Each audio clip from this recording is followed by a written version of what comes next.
Photo.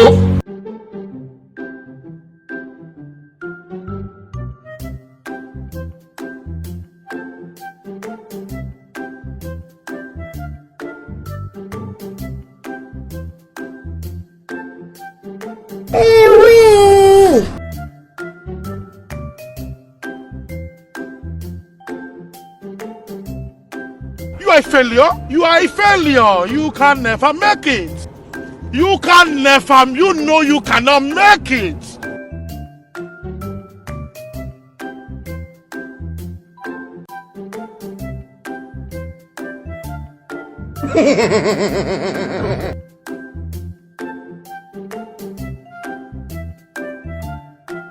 Jesus!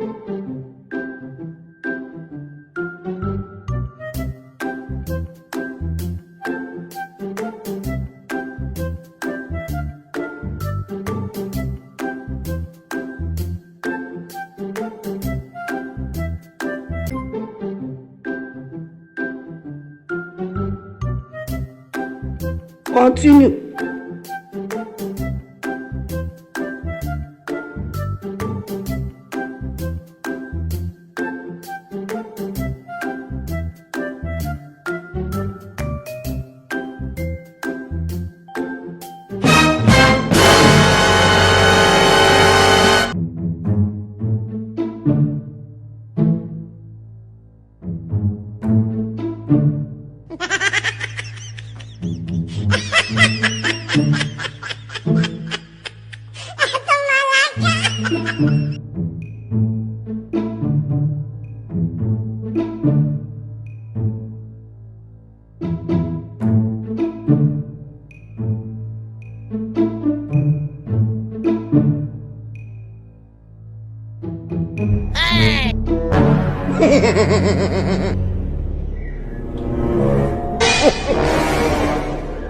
Is that you?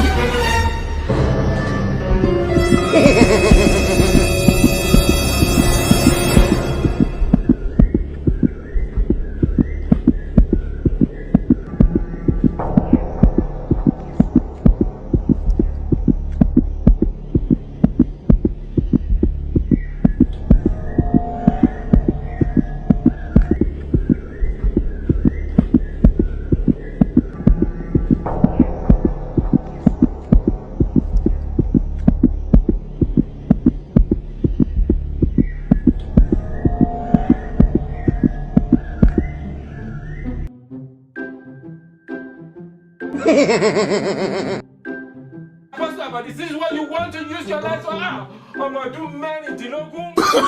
Oh, no.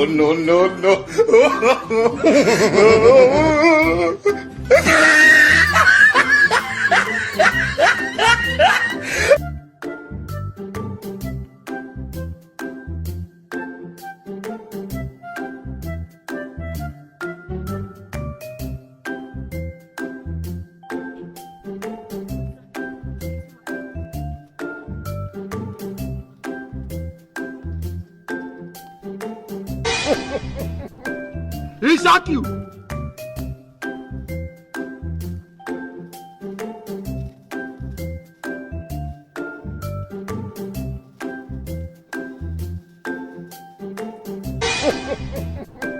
Is that you?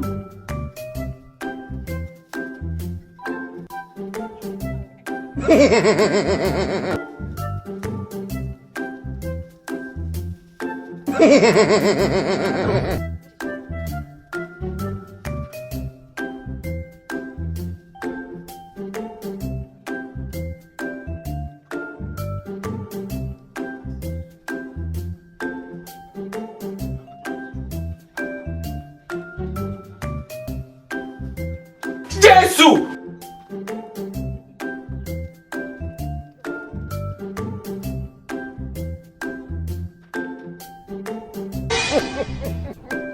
Is that you?